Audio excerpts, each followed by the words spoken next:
मुख्यमंत्री से इस्तीफा मांगना गहरी कुंठा है और कुछ नहीं है, और बहुत हम लोगों के लिए लज्जास्पद है। एक महत्वपूर्ण पीठ के व्यक्ति को, एक बड़ी पहचान के व्यक्ति को इस तरह की ओछी बात नहीं करनी चाहिए। यदि योगी आदित्यनाथ अच्छे मुख्यमंत्री नहीं है महाकुंभ की व्यवस्था को लेकर के, तो नाम बताना चाहिए कौन है। और सबसे घनी आबादी वाले एक राज्य का मुख्यमंत्री दिन रात एक करके पूरी व्यवस्थाओं को लगा करके यहाँ सेवाएं दे रहा है, और आप उस पर आक्षेप कर रहे हैं, उसके प्रामाणिकता पर, उसके काम करने की शैली पर प्रश्न उठा रहे हैं। आप समाज में अराजकता फैला रहे हैं और लोगों को बरगला रहे हैं। सड़कों पर घसीट करके जब लाठियों से पीटा गया था, उस मुख्यमंत्री से इस्तीफा लिया था क्या? पालघर के निहत्थे साधुओं को दौड़ा करके मार डाला गया था, उस मुख्यमंत्री से इस्तीफा लिया था क्या? अयोध्या में निहत्थे राम भक्तों को दौड़ा दौड़ा करके गोली से भून दिया गया था, उस समय इस्तीफा लिया था क्या? योगी आदित्यनाथ से इस्तीफा चाहिए। दुर्घटनाएं संभावित होती हैं, हमको, आपको, सबको ये बात पहचाननी चाहिए। जनता एक दूसरे पर चढ़ी जा रही है, मोबाइल वीडियो पर बात करते हुए सड़कों पर चल रही है, या आतुर होकर के कूद करके नहाना चाह रही है, तो मुख्यमंत्री सबको गोद में लेकर के स्नान कराएंगे क्या? महाकुंभ के इस बीच में जब विश्व हमें देख रहा है, पूरा भारत उमड़ करके यहाँ आ रहा है, तो आप अराजकता फैला करके, लोगों को डिमोरलाइज करके, लोगों के बीच में अविश्वास भर रहे हैं। मुख्यमंत्री को इस्तीफा दे देना चाहिए। जो इस्तीफा मांग रहे हैं वो स्वयं मुख्यमंत्री बनकर ठीक कर देंगे इसको। स्वयं प्रयागराज आए, उन्होंने स्नान किया और उनकी चहक देखने लायक थी। खराब व्यवस्था होती तो वो चहक होती। जो प्रसन्नता महाकुंभ में स्नान करते हुए तीर्थराज प्रयाग में आई है, वो किस सरकार व्यवस्था के कारण आई है?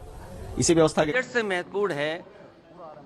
अभी भी कुंभ में लोग अपने मोबाइल पे तस्वीर लेकर के, लोग खोया पाया केंद्र को पर जाकर के, और जगह जगह लोग जा रहे हैं और अपनों को ढूंढ रहे हैं। बेटा माँ को ढूंढ रहा है, बेटा पिता को ढूंढ रहा है, कोई नानी को ढूंढ रहा है, कोई अपनी बहू को ढूंढ रहा है। ये जो स्थिति है, और उस समय तब आप बजट ला रहे हैं, कम से कम इस पे ये बात साफ करे सरकार, क्योंकि कुंभ में मुख्यमंत्री जी ने न जाने कितनी बार जाकर के डुबकी लगाई है। देश के होम मिनिस्टर गए हैं वहां पर, स्नान किया उन्होंने। देश के डिफेंस मिनिस्टर गए हैं, स्नान किया उन्होंने। अगर इतने बड़े लोग जा रहे हैं, और सुनने में आ रहा है कि आज वाइस प्रेसिडेंट भी जा रहे हैं स्नान करने, और आने वाले समय प्रधानमंत्री जी भी जा रहे हैं। सोचिए, जिस कुंभ में जाने चली गई हों, लाशों की गिनती नहीं बताई जा रही हो, जो खो गए उनके बारे में न बताया जा रहा हो, तो बजट ये महत्वपूर्ण हो। जिस कुंभ के लिए न जाने कितना बजट खर्च किया गया होगा, विज्ञापन चल रहे हैं, बुला रहे हैं लोगों को, 40 करोड़ लोगों को बुलाने का लक्ष्य था। ये डिजिटल महाकुंभ होगा। आप सोचिए, जहां पर डिजिटल कुंभ में सीसीटीवी लगे थे, क्या इनकी जानकारी में नहीं है?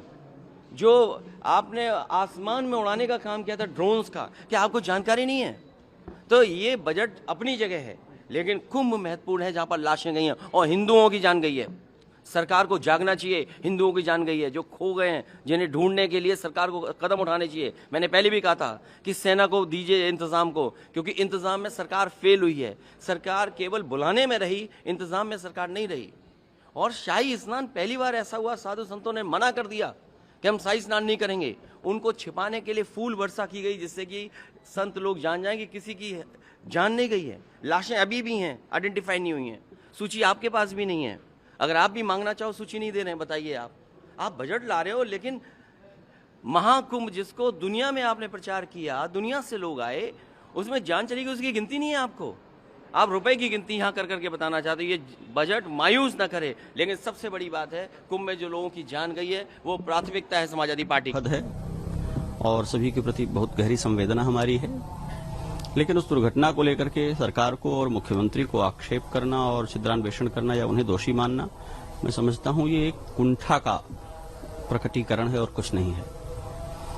जितनी भीड़ प्रयाग में हो रही है और जितने बड़े पैमाने पर यहां आने वाले लोगों के लिए व्यवस्थाएं निर्धारित की गई हैं, उसको देखते हुए ये अपूर्व है। इसके पहले भी ऐसी व्यवस्था नहीं हुई है और आगे भी हम इसकी कल्पना नहीं कर सकते हैं। असाधारण भीड़ है।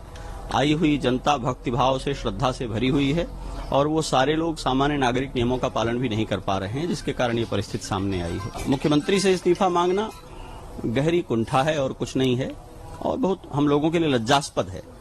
एक महत्वपूर्ण पीठ के व्यक्ति को, एक बड़ी पहचान के व्यक्ति को इस तरह की ओछी बात नहीं करनी चाहिए।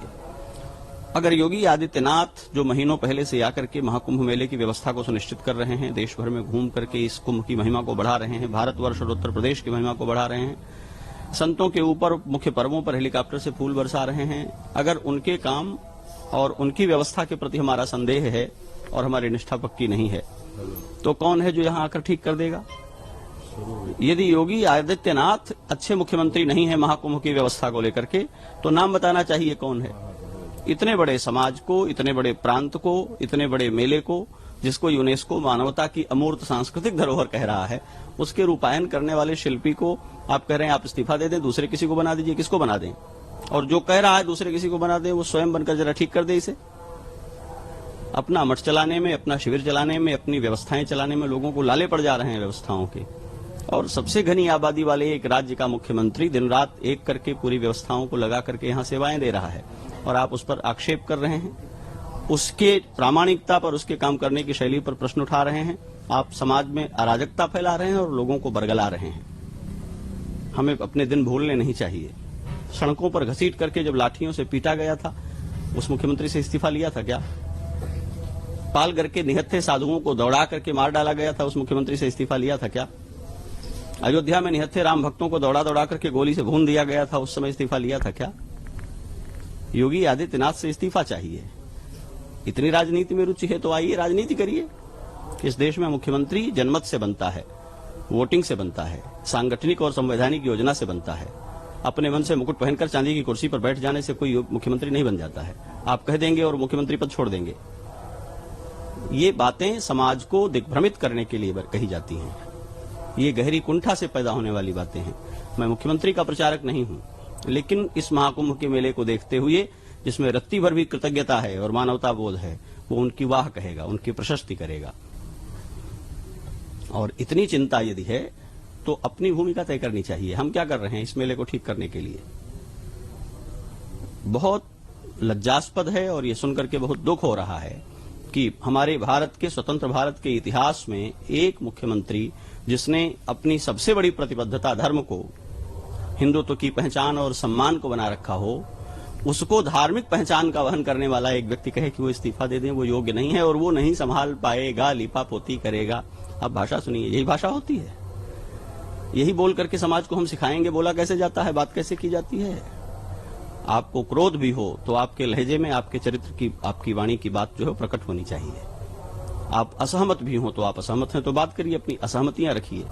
महाकुंभ के इस बीच में जब विश्व हमें देख रहा है, पूरा भारत उमड़ करके यहाँ आ रहा है, तो आप अराजकता फैला करके, लोगों को डिमोरलाइज करके, लोगों के बीच में अविश्वास भर रहे हैं। मुख्यमंत्री को इस्तीफा दे देना चाहिए। जो इस्तीफा मांग रहे हैं वो स्वयं मुख्यमंत्री बनकर ठीक कर देंगे इसको।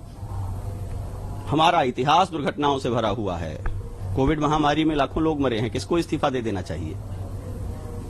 अनेक दुर्घटनाएं हमारे सामने हैं जिसमें लोगों की मृत्यु हुई है, कौन इस्तीफा दे देगा? महामारी से लोग मरते हैं, आपदाओं से लोग मरते हैं। महाकुंभ में जो लोग मरे उनके प्रति मेरी गहरी संवेदना है, लेकिन उसमें बहुत स्वाभाविक और भीड़ के द्वारा हो जाने वाली जो परिस्थितियां हैं, उन परिस्थितियों से ऐसा हुआ है। सेवा देते हुए पुलिसकर्मी मरे हैं, वहां इंस्पेक्टर की मृत्यु हुई है। पुलिस भाग गई थी, काम नहीं कर रही थी क्या? अनाउंस कर रहे हैं पुलिस ऑफिसर की आप लोग नहाइए, यह जगह खाली करिए। सबके काम करने की एक सीमा है। सारी अच्छाइयों का विधिवत पालन करते रहने पर भी जहां जनसम्मर्द इकट्ठा होता है वहां दुर्घटनाएं संभावित रहती हैं। व्यवस्थाओं को, शासन को दुर्घटनाएं रोकनी होती हैं, वे इस पर काम करते हैं। दिन रात पुलिस प्रशासन, व्यवस्था, सरकार के लोग एक पांव पर खड़े रहकर काम कर रहे हैं। हम सारी व्यवस्थाओं को निरस्त कर देंगे तो फिर हमारे भीतर ही इतना सिद्धिबल होना चाहिए कि मरे हुए लोगों को जीवन दान कर दें, वापस मंत्र पढ़ करके फूंक दें, या कोई ऐसा हम स्तंभन कर दें, ऐसी कोई व्यवस्था कर दें कि भीड़ उन्माद से एक दूसरे पर गिरेगी नहीं। आप मेला चल करके आ रहे हैं, कौन सी व्यवस्था लागू कर दी जाएगी? जिसकी गाड़ी रोक दी जाती है वो व्यवस्था की शिकायत करता है, जिसकी गाड़ी पास हो जाती है वो व्यवस्था की तारीफ करता है, और उसकी गाड़ी के लिए जिन पैदल चलते लोगों को सड़क से भागना पड़ता है फिर वो व्यवस्था को गाली देते हैं। जिस भीड़ में, जिस मेले में पैदल बच्चों को पीठ पर लादे, गठरी सिर पर लादे हुए आबाल, वृद्ध, स्त्री, पुरुष चल रहे हैं और सड़क पर चलने की जगह नहीं मिल रही है, उसी भीड़ में चलने के लिए माननीय लोगों को पास जारी किए गए हैं और गाड़ी मोटर लेकर के घूम रहे हैं और कह रहे हैं मुख्यमंत्री को इस्तीफा दे देना चाहिए। ये अशोभनीय बात है और किसी धर्माचार्य के मुंह से बिल्कुल शोभनीय नहीं है। मुख्यमंत्री जो कुछ कर रहे हैं वो असाधारण है, उसकी जितनी प्रशंसा की जाए वो कम है। वो रोए हैं कैमरे के सामने, उन्होंने अपना दुख व्यक्त किया है, इससे ज्यादा कोई क्या कर सकता है? सरकार वो